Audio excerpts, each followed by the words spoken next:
रामकुमार अपनी पत्नी सुमन और बच्चों के साथ सज्जनपुर गांव में रहता था। वो काफी गरीब था, लेकिन उसके पास एक पुराना लेकिन काफी बड़ा घर था।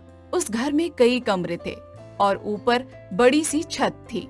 उस छत पर सुमन ने कई तरह के गमले लगाए थे। रामकुमार घर चलाने के लिए गांव के मुखिया के खेत पर मजदूरी करता और उसी मजदूरी से घर का खर्च निकलता। एक रोज की बात है, सुबह सुबह मुखिया रामकुमार के घर आता है। रामकुमार, ओ रामकुमार, घर पर हो क्या?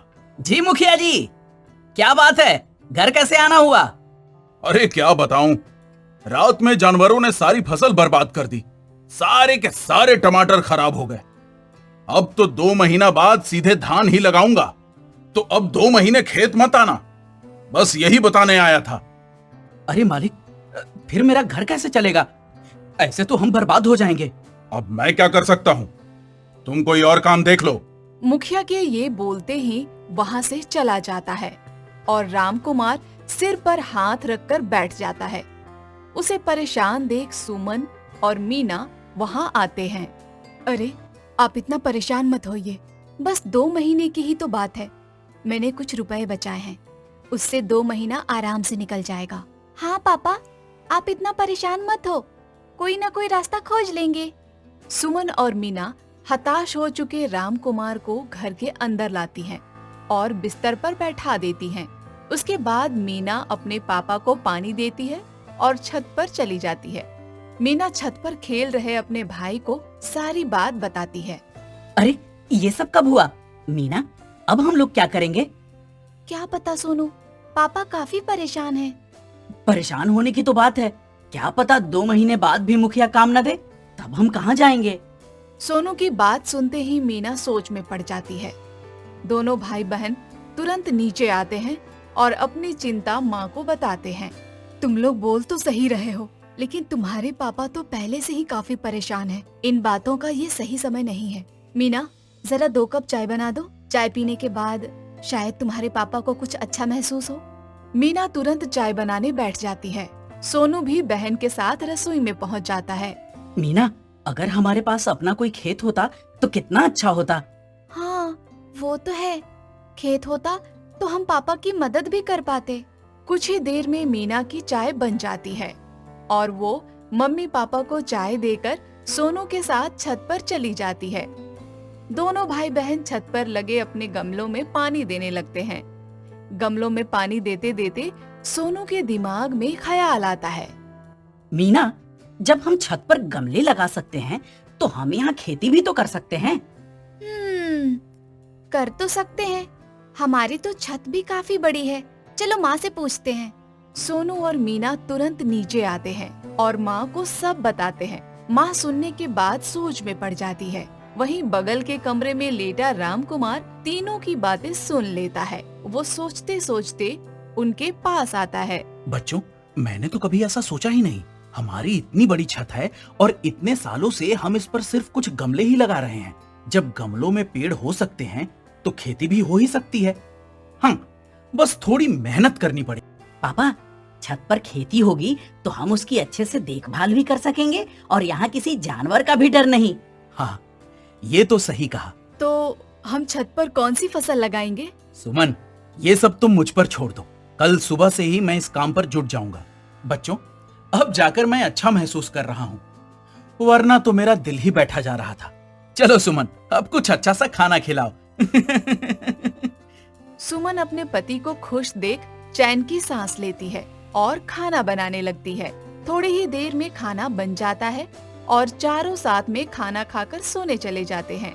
अगली सुबह रामकुमार सुमन से कुछ रुपए लेता है और बाजार की ओर निकल पड़ता है। वो दुकान से कुछ प्लास्टिक की पन्नी और सब्जी के बीज खरीदता है और एक ट्रक मिट्टी बुक करके घर लौट जाता है। बच्चों, कहाँ हो? जल्दी आओ। पापा की आवाज सुनते ही सोनू और मीना दौड़ते हुए आते हैं। रामकुमार उन्हें लेकर छत पर जाता है और काम करना शुरू कर देता है। तीनों छत पर पन्नी बिछा ही रहे होते हैं कि मिट्टी का ट्रक भी आ जाता है। रामकुमार दोनों बच्चों के साथ मिट्टी ढोने का काम शुरू करता है। तीनों लगातार मिट्टी की ढुलाई करते हैं और सुमन उन्हें बीच बीच में पानी पिलाने का काम करती है। शाम होते होते ट्रक की मिट्टी छत पर पहुंच जाती है। आज तो तुम लोग काफी थक गए हो, जल्दी खाना खाओ और सो जाओ। हाँ सुमन, हमारे बच्चों ने आज काफी मेहनत की है। उम्मीद है ये मेहनत रंग लाएगी। खाना खाते ही चारों सोने चले जाते हैं। अगली सुबह होते ही राम कुमार और सुमन छत पर जाते हैं और सब्जियों के बीज मिट्टी में लगा देते हैं। कुछ हफ्ते बीत जाते हैं और बीज अंकुरित होकर पौधों के रूप में नजर आने लगते हैं। ये देख सोनू और मीना खुशी से झूम उठते हैं। तब तक राम कुमार भी वहाँ आ जाता है। बच्चों, जब हमने इतनी मेहनत की है तो फल भी जरूर मिलेगा। कुछ हफ्ते और उसके बाद हम सब्जियों को मंडी में बेचेंगे। ऐसे ही कुछ हफ्ते बीतते हैं और राम कुमार की छत पर पालक, टमाटर, भिंडी, धनिया, लौकी जैसी कई सब्जियां उगने लगती हैं। सब्जियों को देख चारों के चेहरे पर खुशी आ जाती है। समय आ गया है जब हम सब्जियों को मंडी में बेचने जाएं। चलो, सावधानी से सब्जियां तोड़कर टोकरी में रख दो। मैं और सोनू आज इन्हें बेचने मंडी जाएंगे। चारों एक एक क्यारी की सब्जियां तोड़ना शुरू करते हैं और उन्हें टोकरी में रख देते हैं। इसके बाद सोनू और राम कुमार टोकरी लेकर मंडी पहुंच जाते हैं। राम कुमार अपनी सब्जियां बेचने के लिए लगाता ही है कि मुखिया वहां आ जाता है। अरे राम कुमार, ये तुम ही हो ना? तुम सब्जियां कब से बेचने लगे? जी मुखिया जी, मैं ही हूँ। बस आज से ही सब्जियां बेचने का काम शुरू किया है। ये सब्जियां मेरे छत वाले खेत की हैं। छत वाले खेत की? अब इसका क्या मतलब है राम कुमार? राम कुमार मुस्कुराता है और मुखिया को सारी बात बताता है। मुखिया ये सब सुनकर हैरान होता है, लेकिन खुश भी होता है। अरे वाह, ये सुनकर काफी अच्छा लगा। वैसे सब्जियां तो काफी अच्छी दिख रही हैं। चलो, आधा आधा किलो सारी सब्जियां रख दो, देखें तुम्हारे खेत की सब्जी कैसी है। राम कुमार को मुखिया के रूप में उसका पहला ग्राहक मिल जाता है। वो खुशी खुशी मुखिया के लिए सब तरह की सब्जियां तौल देता है। वहीं सोनू उन सब्जियों को झोले में डाल देता है। ये तो बताओ कितने रुपए हो गए? अरे मुखिया जी, अब मैं क्या बोलूं, आपकी ही सब्जियां हैं। आपका जो मन हो वो दे दीजिए। अच्छा, तो क्या ये 200 रुपए ठीक रहेंगे? अरे आपका बहुत बहुत धन्यवाद मुखिया जी। और आप आते रहिएगा। अरे मैं यहाँ क्यों आऊं? मैं तो सीधे तुम्हारे छत के खेत से ही सब्जियां खरीदूंगा। मुखिया जोर जोर से हंसता हुआ वहाँ से चला जाता है और राम कुमार पहली कमाई को अपने बेटे सोनू के हाथ में रख देता है। कुछ ही देर में कई ग्राहक आते हैं और राम कुमार की दुकान से सब्जियां खरीदते हैं। शाम होने से पहले ही राम कुमार की टोकरी खाली हो जाती है और वो बेटे के साथ घर लौट जाता है। अरे, आप लोग आ गए, तो कैसा रहा पहला दिन? अरे क्या बताऊं सुमन, हमारी चमकती हुई सब्जियां देखकर ग्राहक खुद को रोक ही नहीं पाए और कुछ ही घंटे में सारी सब्जी बिक गई। पहले ही दिन करीब 1,500 रुपए की कमाई हो गई। ये पकड़ो रुपए। अरे वाह, ये तो बहुत अच्छी बात है। वैसे देखा जाए तो ये सब सिर्फ हमारे बच्चों की वजह से हो सका।